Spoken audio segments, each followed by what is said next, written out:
So let's start with sexually transmitted infections STIs। ठीक है, तो जो इन्फेक्शंस और डिसीजेस आपके किससे ट्रांसमिट होंगे? थ्रू सेक्शुअल इंटरकोर्स, उनको हम बोलेंगे सेक्शुअली ट्रांसमिटेड इन्फेक्शंस STIs। ठीक है, STIs को हम क्या बोलते हैं? वेनेरियल डिसीजेस भी बोलते हैं। ये आप भूल जाएंगे तो आपको ये थोड़ा सा याद रखना है, वेनेरियल डिसीजेस VD। और रिप्रोडक्टिव ट्रैक्ट इन्फेक्शंस भी बोलते हैं RTI। ये तो याद रहेगा, रिप्रोडक्टिव ट्रैक्ट इन्फेक्शन हुआ है तो ठीक है, सेक्शुअल इंटरकोर्स से ही हो रहा होगा। ये वेनेरियल डिसीजेस याद नहीं रहता है तो ये आपको याद रखना है। ठीक है, उसके बाद gonorrhoea, स्लिव्स, genital herpes, genital warts, hepatitis B, and of course the most discussed infection in the recent year, HIV।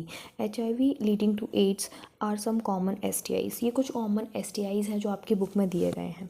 ठीक है, अब ये जो इम्पॉर्टेंट है इसमें वो क्या है कि जो HPI इन्फेक्शन है वो आपका सबसे ज़्यादा डेंजरस है और चैप्टर 7 में आपका इसका डिस्कशन भी दिया गया है। ठीक है, उसके बाद बोल रहे हैं सम ऑफ दीज इन्फेक्शंस, ये इंपॉर्टेंट है, हेपेटाइटिस B एंड HIV। ये आपके सेक्सुअली इंटरकोर्स से तो ट्रांसफ़र होते ही होते हैं। और कैसे ट्रांसफ़र हो सकते हैं? Injection, needles, surgical instrument etcetera. देखो, जो लोग ड्रग्स वगैरह लेते हैं ना तो वो क्या करते हैं, एक ही निडल से इसने ड्रग लिया, फिर एक ही निडल से दूसरे ने ड्रग ले लिया, तो वहाँ भी चांसेस होते हैं कि हेपेटाइटिस B और HIV आपको हो जाए।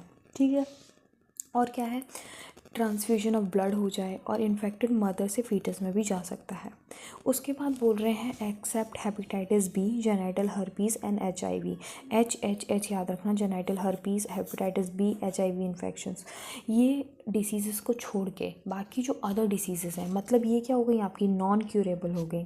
बाकी सब क्या है आपकी क्यूरेबल डिसीज़ेस हैं, ये आपकी नॉन क्यूरेबल होगी। बाकी सब क्यूरेबल हैं यदि हम उनको अर्ली स्टेजेस में डिटेक्ट कर लें और सही से ट्रीट करें। ठीक है, early symptoms of most of these are minor and include, देखो जो अर्ली सिम्टम्स होंगे ना वो बहुत माइनर होंगे। आपको लगेगा आपको नॉर्मल कोई इन्फेक्शन हुआ है, पर आपको पता भी नहीं चलेगा कि आपको सेक्सुअली ट्रांसमिटेड इन्फेक्शन हो गया है।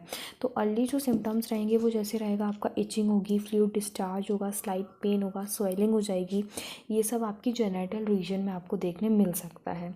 ठीक है, इन्फेक्टेड फीमेल्स में ऑफ्टन एसिम्टोमेटिक, कोई सिम्टम्स ही नहीं दिख रहे हैं बहुत ही लंबे समय तक, hence may remain undetected for a long, absence of less significant symptoms in early stages of infection and the social stigma attached to the STIs deter the infected person from going from timely detection and proper treatment. देखो, या तो कोई symptoms ही नहीं आ रहे तो वो क्यों ही जाएगा डॉक्टर के पास दिखाने, पर कई लोगों को सिम्टम्स आते हैं बट एक सोशल स्टिग्मा है जो अटैच है STI से कि सेक्शुअली ट्रांसमिटेड डिजीज़ेज़ हैं। तो लोगों को क्या है, एक सोशल स्टिग्मा अटैच है उस चीज़ से, तो लोग अवॉइड करते हैं जाने, जो चीज़ हमें नहीं करनी चाहिए। ठीक है, this could lead to complications, क्योंकि फिर कॉम्प्लिकेशंस हो जाएंगे जिसकी वजह से आपको पैल्विक इन्फ्लेमेटरी डिसीजेज़ हो सकती हैं, अबॉर्शंस हो सकते हैं, स्टिल बर्थ हो सकता है, एक्टोपिक प्रेगनेंसी हो सकती है। एक्टोपिक प्रेगनेंसी मतलब एंड्रोमेट्रियम में आपका वहाँ पे इम्प्लांटेशन होता है ना, कहीं और इम्प्लांटेशन हो जाए उसकी जगह, तो उसको हम बोलते हैं एक्टोपिक प्रेगनेंसी। इनफर्टिलिटी हो सकती है और इवन कैंसर भी हो सकता है आपको रिप्रोडक्टिव ट्रैक्ट का।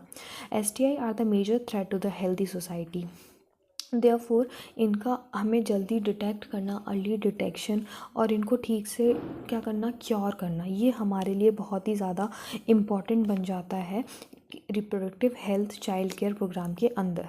ठीक है, therefore all the person are vulnerable to this infection, जो भी जिन पर्सन को ये इन्फेक्शन हो सकता है, जैसे कि जो आपका एज ग्रुप है 15 to 24 ईयर, जिस एज ग्रुप से आप लोग भी बिलोंग करते होंगे, इस एज ग्रुप को सबसे ज़्यादा हाई चांसेस हैं कि STIs हो सकते हैं, क्योंकि एक वो टीनेज वाली चीज़ रहती है, इतनी समझ नहीं होती है, तो हमें थोड़ा सा बच के रहना है इन जगहों पर। ठीक है, बाकी हम अवॉइड कैसे कर सकते हैं इन इन्फेक्शंस को? मल्टीपल पार्टनर्स, अननोन पार्टनर्स के साथ सेक्स को अवॉइड करके, कॉन्डम्स यूज़ करना ड्यूरिंग क्वाइटस। ठीक है, in case of doubt one should go to the qualified doctor. यदि डाउट हो रहा है हल्का सा भी तो किसी भी क्वालिफाइड डॉक्टर को हमें दिखवाना चाहिए। ठीक है।